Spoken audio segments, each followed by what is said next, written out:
Selamat sore Bapak Ibu Saudara yang dikasihi oleh Tuhan kita Yesus Kristus. Kita ada kembali dalam ibadah keluarga di rumah tangga kita masing-masing. Sebelum kita akan membaca dan merenungkan firman Tuhan, saya mengajak Bapak Ibu mempersiapkan terlebih dahulu. Bacaan Alkitab kita terambil dari Kisah Para Rasul pasal yang ketiga, ayat 11 sampai dengan ayatnya yang ke-20. Dan sebelum kita membaca dan merenungkannya, mari kita berdoa. Kembali kami datang kepadamu ya Tuhan di tengah persekutuan dalam ibadah keluarga di rumah tangga kami masing-masing. Kami akan membaca dan merenungkan kebenaran firman-Mu. Urapilah kami dengan kuasa Roh Kudus Tuhan, sehingga firman dan kebenaran yang akan kami terima, kami dapat mengerti dan kami dapat memahami, dan kami pun dapat melanjutkan dalam kehidupan kami setiap hari dimanapun kami berada. Berfirmanlah ya Tuhan, kami anak-anak-Mu siap untuk mendengarkannya. Dalam nama Tuhan Yesus kami berdoa. Amin. Kisah Para Rasul pasal 3 ayat 11 sampai 20, firman Tuhan berkata bagi kita semua, karena orang itu tetap mengikuti Petrus dan Yohanes, maka seluruh orang banyak yang sangat keheranan itu datang mengerumuni mereka di serambi yang disebut serambi Salomo. Petrus melihat orang banyak itu lalu berkata, "Hai orang Israel, mengapa kamu heran tentang kejadian itu? Dan mengapa kamu menatap kami seolah-olah kami membuat orang ini berjalan karena kuasa atau kesalahan kami sendiri? Allah Abraham, Ishak dan Yakub, Allah nenek moyang kita, telah memuliakan hambanya, yaitu Yesus yang kamu serahkan dan tolak di hadapan Pilatus. Walaupun Pilatus berpendapat bahwa ia harus dilepaskan. Tetapi kamu telah menolak yang kudus dan benar, serta menghendaki seorang pembunuh sebagai hadiahmu. Demikianlah ia pemimpin kepada hidup telah kamu bunuh, tetapi Allah telah membangkitkan dia dari antara orang mati. Dan tentang hal itu kami adalah saksi. Dan karena kepercayaan dalam nama Yesus, maka nama itu telah menguatkan orang yang kamu lihat dan kamu kenal ini, dan kepercayaan itu telah memberikan kesembuhan kepada orang ini di depan kamu semua. Hai saudara-saudara, aku tahu bahwa kamu telah berbuat demikian karena ketidaktahuan, sama seperti semua pemimpin kamu. Tetapi dengan jalan demikian Allah telah menggenapi apa yang telah difirmankannya dahulu dengan perantara nabi-nabinya, yaitu bahwa Mesias yang diutusnya harus menderita. Karena itu sadarlah dan bertobatlah, supaya dosamu dihapuskan, agar Tuhan mendatangkan waktu kelegaan dan mengutus Yesus yang dari semula diuntukkan bagimu sebagai Kristus.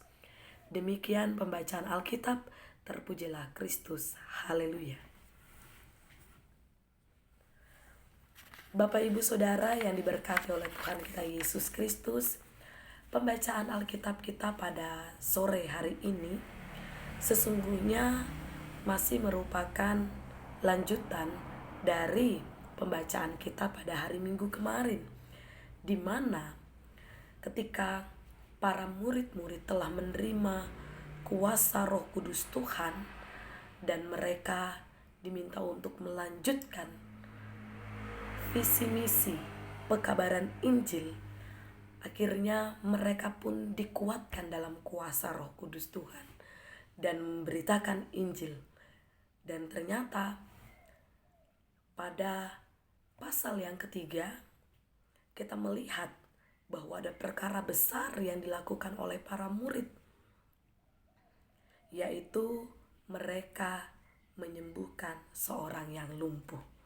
Nah, pada saat Petrus dan Yohanes melakukan mujizat dengan menyembuhkan seorang yang lumpuh tersebut, mereka menitik beratkan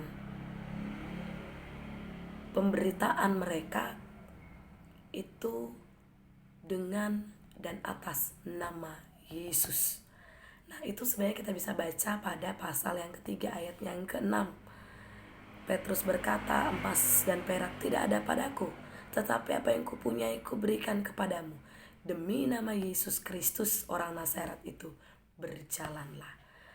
Bahwa setiap karya layan yang mereka lakukan, mereka membawa nama Yesus sebagai dasar dalam setiap apa yang mereka boleh kerjakan, termasuk juga mujizat yang boleh dinyatakan. Nah, saat orang lumpuh ini dia dapat sembuh, dia dapat berdiri dan berjalan, tentu orang-orang banyak saat itu yang menyaksikan atas apa yang dilakukan oleh Petrus dan Yohanes. Mereka tercengang-cengang, mereka bengong, wow, luar biasa apa yang dilakukan oleh Petrus.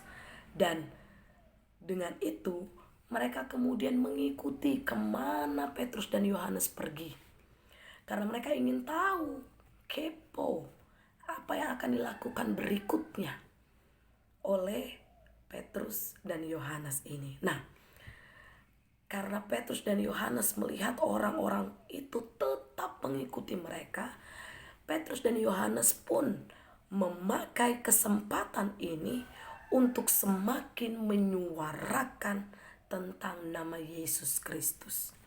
Nah, di Serambi Salomo dalam bacaan kita, mereka pun para murid berkhotbah, Petrus dan Yohanes. Mereka menceritakan bahwa kuasa penyembuhan yang dialami oleh orang lumpuh tersebut itu bukan karena mereka, tetapi itu berasal daripada kuasa Yesus Kristus Tuhan. Pada ayat yang ke-6 pasal 3, Yesus Kristus orang Nazaret.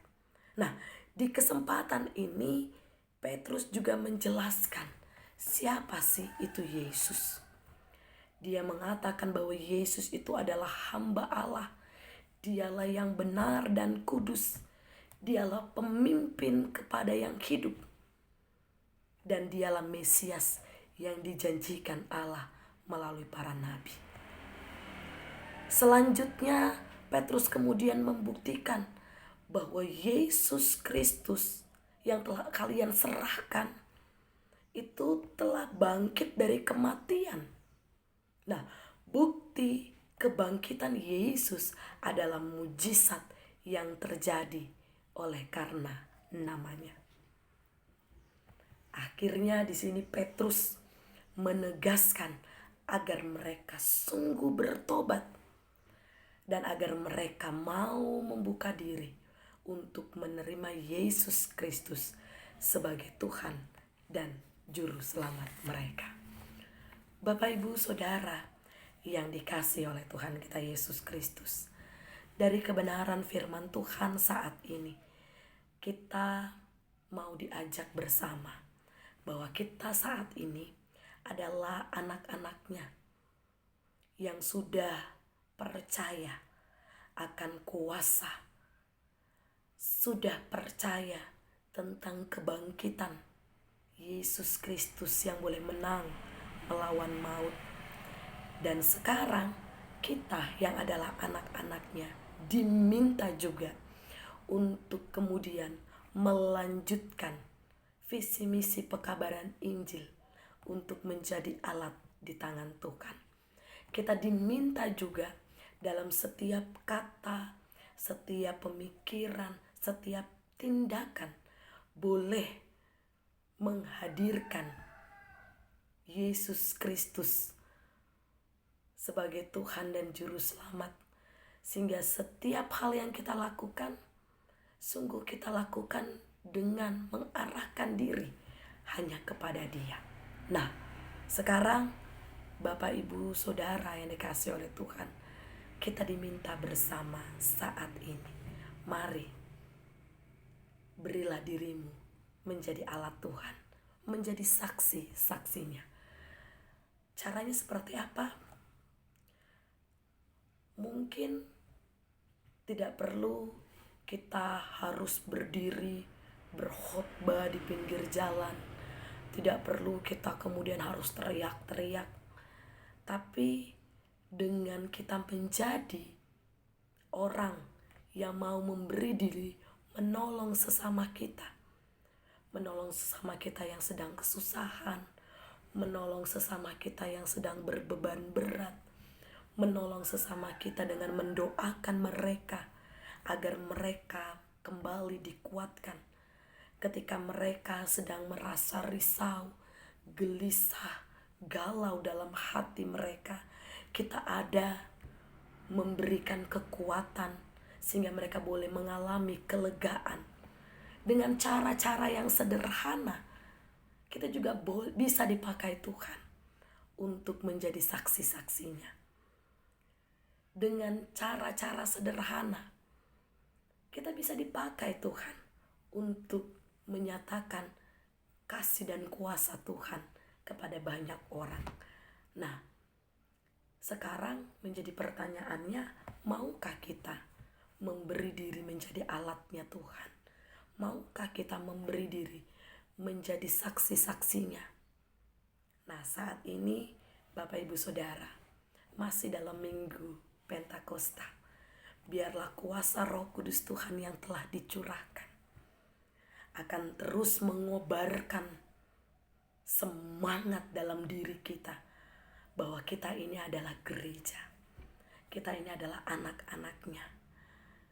Kita ini adalah saksi-saksinya. Oleh karena itu mari terus lanjutkan tugas pelayanan pekabaran Injil dan mintalah Tuhan untuk selalu menguatkan kita sekalipun dalam proses perjalanan kehidupan, saat kita boleh bersaksi lewat segala hal dalam setiap kehidupan kita. Ada banyak tantangan, ada banyak pergumulan, tapi kita akan terus dikuatkan dan kita juga akan menjadi orang-orang yang saling menguatkan. Sehingga Bapak Ibu, biarlah kita juga akan menjadi gereja persekutuan yang saling memulihkan satu dengan yang lain. Gereja persekutuan yang saling bergandengan tangan, yang saling menopang. Sehingga lewat kesaksian hidup kita, lewat setiap hal yang boleh kita lakukan setiap hari, baik dalam bekerja, baik dalam usaha, kehadiran kita bermasyarakat, terus nama Tuhan akan ditinggikan dan terus dipuji lewat hidup dan kehidupan kita yang terus memuliakan namanya. Selamat melanjutkan kehidupan. Marilah menjadi anak-anak Tuhan, menjadi gereja persekutuan komunitas yang saling menopang, menguatkan, dan teruslah bersaksi dimanapun engkau diutus Tuhan. Tuhan Yesus memberkati kita semua. Amin.